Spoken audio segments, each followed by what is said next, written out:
welcome to the Deep Dive. Today, we're taking a really fascinating journey into something people call AI dreams. Right. A catchy term. Definitely. And it's not sci-fi. It's about what happens when these neural networks, generate things without specific prompts. Kind of like downtime creations. Exactly. So we've looked at academic papers, analyses of AI models. The works And the mission today. is really to get past the name, evocative as it is, and understand the nuts and bolts. Okay. What do these unprompted outputs actually tell us about how AI works internally? It's this idea of spontaneous creation, almost. Yeah. Yeah. What can that tell us about machine intelligence? Maybe even creativity. A little bit. It's a big question. So we want to give you a quick, clear understanding of this area, how these systems sort of see the data they learn from.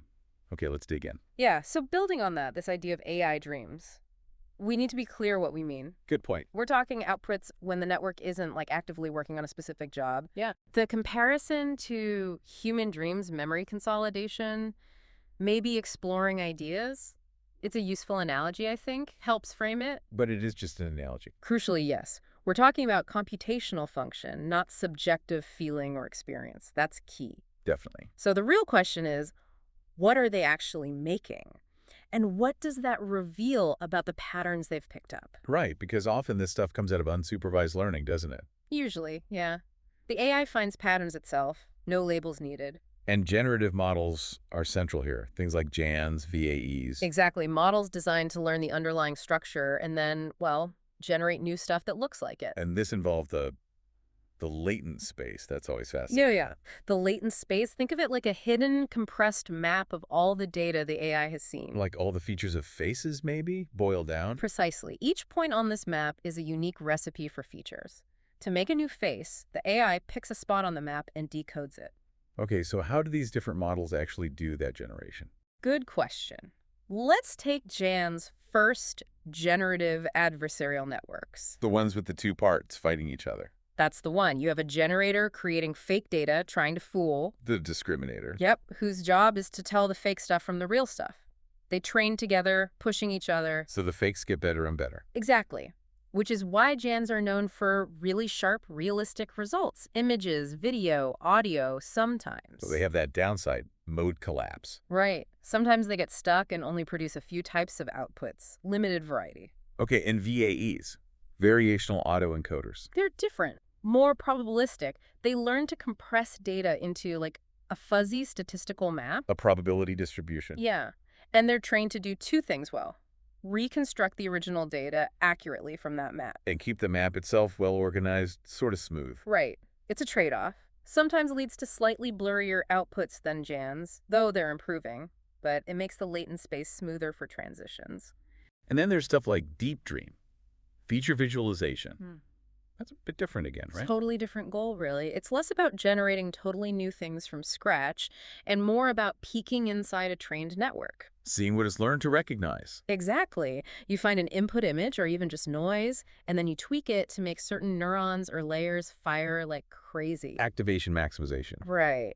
And DeepDream just keeps amplifying the patterns the network detects in the image iteratively. Leading to those really surreal psychedelic images, often full of dogs. Or dog eyes, yeah.